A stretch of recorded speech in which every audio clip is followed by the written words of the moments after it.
Welcome to the channel of Joshi classes. आज के इस वीडियो में हम एक कविता पढ़ने वाले हैं और कविता का नाम है the pulley. The name of the poem is the pulley. Pulley यह एक मैकेनिकल डिवाइस है। It has a wheel and a rope. इसे ऑपरेट करने के लिए रस्सी के एक छोर पे फोर्स अप्लाई करना होता है। इससे रस्सी के दूसरे छोर के ऊपर बांधा गया ऑब्जेक्ट ऊपर खींचा जाता है। आपने किसी कुएं में से पानी निकालने के लिए पुल्ली तो देखी होगी। अभी आप सोचते होंगे कि शायद ये कविता कोई मैकेनिकल पुल्ली के ऊपर है, but let me tell you, ये कविता किसी मैकेनिकल पुल्ली के ऊपर नहीं है। इस कविता में मनुष्य और ईश्वर के रिश्ते की तुलना चरखी से की गई है, मतलब पुल्ली से की गई है। इस शानदार कविता को रचने वाले हैं जॉर्ज हर्बर्ट। जॉर्ज हर्बर्ट ये एक वेल्श पोएट है। वेल्श का मतलब ये वो लोग होते हैं जो वेल्स नामक देश के रहिवासी हैं। जैसे इंडिया में रहने वालों को इंडियंस कहते हैं, नेपाल में रहने वालों को नेपालीस कहते हैं, वैसे वेल्स में रहने वालों को वेल्श कहते हैं। इसलिए जॉर्ज हर्बर्ट ये एक वेल्स पोएट थे, मतलब वो वेल नामक देश के रहिवासी थे। ही वॉज अ प्रीस्ट, मतलब वो एक पुजारी थे। प्रीस्ट ये वो व्यक्ति होते हैं जो धार्मिक अनुष्ठान करते हैं या पूजा पाठ करते हैं। He wrote religious poems with lot of imaginary and consonants। consonants का मतलब होता है comparison। तो उन्होंने बहुत सारे धार्मिक कविता लिखे हैं जिसमें बहुत सारी कल्पना है, इमेजिनेशन है और तुलना की गई है किसी चीज़ से। The poem exhibits a strange but two-way relationship between God and his worshippers। ये कविता परमेश्वर और उनके भक्तों के बीच एक अजीब लेकिन दो तरफा रिलेशंस के बारे में है, दो तरफे संबंध के बारे में है। दो he has showered bestowed his worshippers with all his blessings. भगवान ने उनके भक्तों को बहुत सारे ब्लेसिंग्स मतलब शुभ आशीर्वाद दिए हैं। Somewhere he holds them up with a pulley drawn to be grateful to him in all our endeavor। हालांकि भगवान ने बहुत सारे आशीर्वाद उनके भक्तों को दिए हैं, पर फिर भी उन्होंने उन्हें अपने पास थाम के रखा है ताकि इंसान भगवान की ओर ग्रेटफुल रहे। शायद इसलिए कि सब ब्लेसिंग्स मिलने के बाद इंसान भगवान को भूले नहीं। God gives so many precious gifts to his devotee. भगवान ने भक्तों को बहुत सारे अमूल्य उपहार दिए हैं, प्रेशियस गिफ्ट्स दिए हैं। But at the same time God also aspects something in return. What does he expect? Why does he withhold? भगवान भक्तों को बहुत सारे अनमोल उपहार दिए हैं, लेकिन साथ ही भगवान बदले में कुछ उम्मीद भी करते हैं। वह क्या उम्मीद करते हैं? उन्होंने क्या विथहोल्ड किया है, मतलब क्या रोक के रखा है? The pulley show how God lifts man towards himself with the pulley of restlessness. The pulley इस कविता में हमें मालूम पड़ता है कि भगवान किसी तरह रेस्टलेसनेस की पुल्ली से, मतलब बेचैनी से मनुष्य को अपने पास खींचता है। What is distinctly metaphysical? ये मेटाफिज़िकल है। मेटाफिज़िक्स ये एक फ़िलॉसॉफ़ी की ब्रांच है जिसमें आत्मा और वातावरण के बारे में पढ़ाई की जाती है। इस कविता में कवि हमें बताना चाहते हैं कि मनुष्य के पास सभी चीज़ें होने के बावजूद वो इतना बेचैन और असंतोषी क्यों है। बच्चों, हम जब भी प्रोनाउन लिखते हैं, आपको पता है प्रोनाउन का मतलब होता है नाउन के जगह पे आने वाले वर्ड को प्रोनाउन कहते हैं। तो जब भी हम प्रोनाउन लिखते हैं तो उसे कैपिटल लिखने की ज़रूरत नहीं है, उसके स्टार्टिंग के लेटर को कैपिटल लिखने की ज़रूरत नहीं है। पर इस कविता में आप देखोगे तो यहाँ पे जो भी प्रोनाउन आए हैं गॉड के लिए, जैसे हिम, हिज, इन प्रोनाउन को कैपिटलाइज किया है, कैपिटल लिखे हैं। इन प्रोनाउन को अपर केस में लिखा है। Let's start with the poem.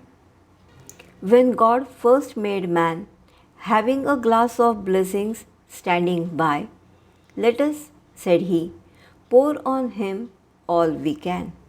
जब परमेश्वर ने पहले मनुष्य को बनाया तो उनके पास एक आशीर्वाद से भरा ग्लास था। तो भगवान ने कहा, इन पर सभी आशीर्वाद डाल दो, पोर कर दो। जब परमेश्वर ने पहले मनुष्य को बनाया, इंसान को बनाया, तो उनके पास एक आशीर्वाद से भरा ग्लास था। भगवान ने कहा कि ये आशीर्वाद से भरा ग्लास इंसान पर डाल दो। मतलब इंसान को बहुत सारे आशीर्वाद, ब्लेसिंग्स दे दिए। Let the world's riches which disperse lie contract into a span. Let the world's riches, riches का मतलब होता है धन, पैसा, आराम की चीज़ें। विच डिस्पर्स्ड लाई मतलब दुनिया में फैली हुई है। कॉन्ट्रैक्ट इनटू अ स्पैन मतलब एक जगह पे इकट्ठा किए हुए हैं। तो जब भगवान ने इंसान को बनाया तो उनके पास में एक ब्लेसिंग से भरा ग्लास था जो गॉड इंसान के ऊपर पोर कर रहे थे। तो कौन से ब्लेसिंग्स से, इसमें से पहले क्या आया देखते हैं। सो strength first made a way, then beauty flowed, then wisdom, honor, pleasure।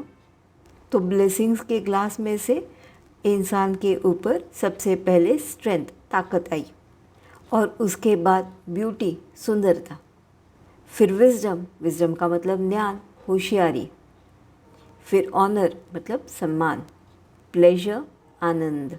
मतलब ब्लेसिंग्स के ग्लास में से पहले स्ट्रेंथ, उसके बाद ब्यूटी, फिर विजडम, फिर ऑनर, फिर प्लेजर, ऐसे इंसान के ऊपर ब्लेसिंग्स आए।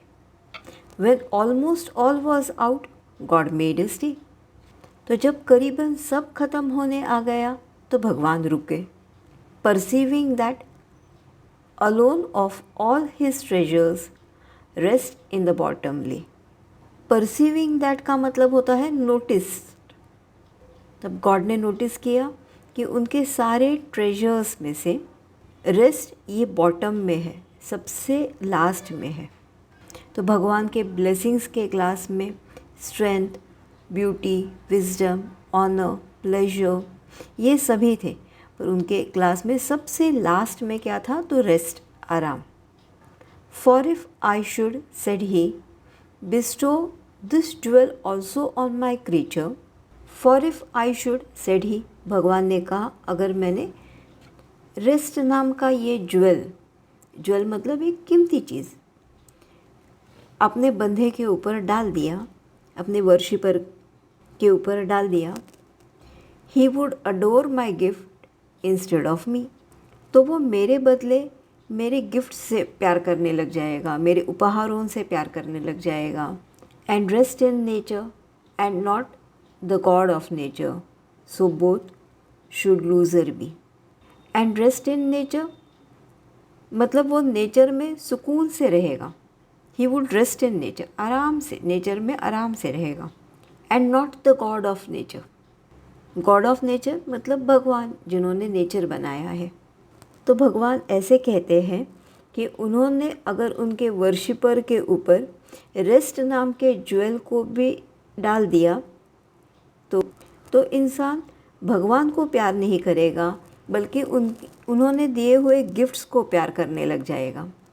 वो नेचर में आराम करेगा, पर जिन्होंने नेचर बनाया है, भगवान जिन्होंने नेचर बनाया है, उन्हें भूल जाएगा, और इससे दोनों का नुकसान हो जाएगा। मतलब भगवान का भी नुकसान होगा और उनके भक्तों का भी। Late him keep the rest, भगवान कहते हैं कि मनुष्य को बाकी सभी ब्लेसिंग्स उसके पास रखने दो। Yet let him keep the rest मतलब बाकी सभी ब्लेसिंग्स मनुष्य के पास रहने दो, but keep them with repining restlessness. Repining का मतलब होता है दोहराते हुए, रिपीट करते हुए, एंड रेस्टलेसनेस मतलब बेचैनी। मतलब भगवान ने इंसान को सभी ब्लेसिंग्स दिए पर रेस्ट नहीं दिया। मतलब सभी ब्लेसिंग्स जो भी दिए वो रेस्टलेसनेस के साथ दिए। और शायद इसीलिए इंसान कितना भी रिच होता है, कितना भी पैसे वाला होता है, पर उसके पास आराम नहीं होता। वो बहुत रेस्टलेस होता है। जैसे एक घर है तो और एक चाहिए, एक गाड़ी है फिर भी और एक चाहिए, ऐसे रेस्टलेस होता है। Late him be rich and very.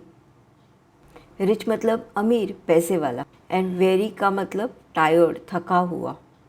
उसे पैसे वाला, अमीर और थका होने दो। That at last if goodness lead him not, yet weariness may toss him to my breast. If goodness lead him not मतलब वो अच्छाई से, भलाई से मेरे तरफ ना पहुँचे, मेरे तरफ ना आए, मेरे पास ना आए। येट वेरीनेस मतलब थक कर आएगा। May toss him to my breast मतलब येट वेरीनेस मतलब वो थक के मेरे सीने तक आ जाएगा, मेरे पास आ जाएगा। आई फील सो, मुझे ऐसे लगता है कि भगवान ने इंसान को रेस्ट नहीं दिया, क्योंकि भगवान को पता है कि इंसान बाय बर्थ लिथार्जिक है, वो बहुत लेज़ी है, तो इसलिए भगवान ने इंसान को रेस्ट नहीं दिया। इसलिए ह्यूमन बीइंग्स बहुत रेस्टलेस होते हैं और डिससेटिस्फाइड होते हैं। इसलिए इंसान की लाइफ बहुत रेस्टलेस है। इंसान यहाँ से वहाँ भागते रहता है। अगर एक इच्छा पूरी होती है तो और दूसरी आ जाती है। तो ये पोयम का टाइटल है द पुल्ली। तो भगवान का और इंसान का रिलेशन कंपेयर किया गया है पुल्ली से। To pull mankind back to the God, back to his origin, God keeps man away from the rest. अब हम पोयम का एप्रिसिएशन देखेंगे। Each stanza of the poem has 5 lines. Rhyming scheme of the poem is A B A B A. The main or the chief figure of speech is metaphor. The glass of blessings is compared to all human qualities bestowed on man. The quality of rest is compared to jewel. The central idea of the poem is why man is continuously restless throughout his life. इस lesson का सबसे important figure of speech है metaphor. Metaphor का मतलब होता है indirect comparison. जैसे having a glass of blessings standing by. Glass of blessings signifies the sum of all human qualities bestowed on man. तो ग्लास ऑफ ब्लेसिंग्स और human qualities का indirect comparison है। Poem की एक लाइन है rest in the bottom ले। इसका एक बहुत इंटरेस्टिंग फिगर ऑफ स्पीच है पन। पन का मतलब होता है the word that has 2 meanings. जैसे ये लाइन में रेस्ट का मतलब होता है रिमेनिंग, और एक मीनिंग हो सकता है रेस्ट का गिफ्ट, जैसे rest the gift of rest. Let him be rich and weary, इसका फिगर ऑफ स्पीच है पैराडॉक्स। रिच एंड वेरी ये अपोजिट आइडियाज़ है, एक ही लाइन में आए हैं, इसलिए इसका फिगर ऑफ स्पीच है paradox. So both should losers be, इसका फिगर ऑफ स्पीच है inversion, means the words are not arranged in the proper order. कभी कभी पोएटिक इफेक्ट देने के लिए वर्ड्स को प्रॉपर ऑर्डर में नहीं रखते हैं। इसका प्रॉपर ऑर्डर या करेक्ट ऑर्डर ऐसे होना चाहिए, सो both should be losers. I hope you must have understood the poem well. Please like and subscribe for more videos. Thanks for watching.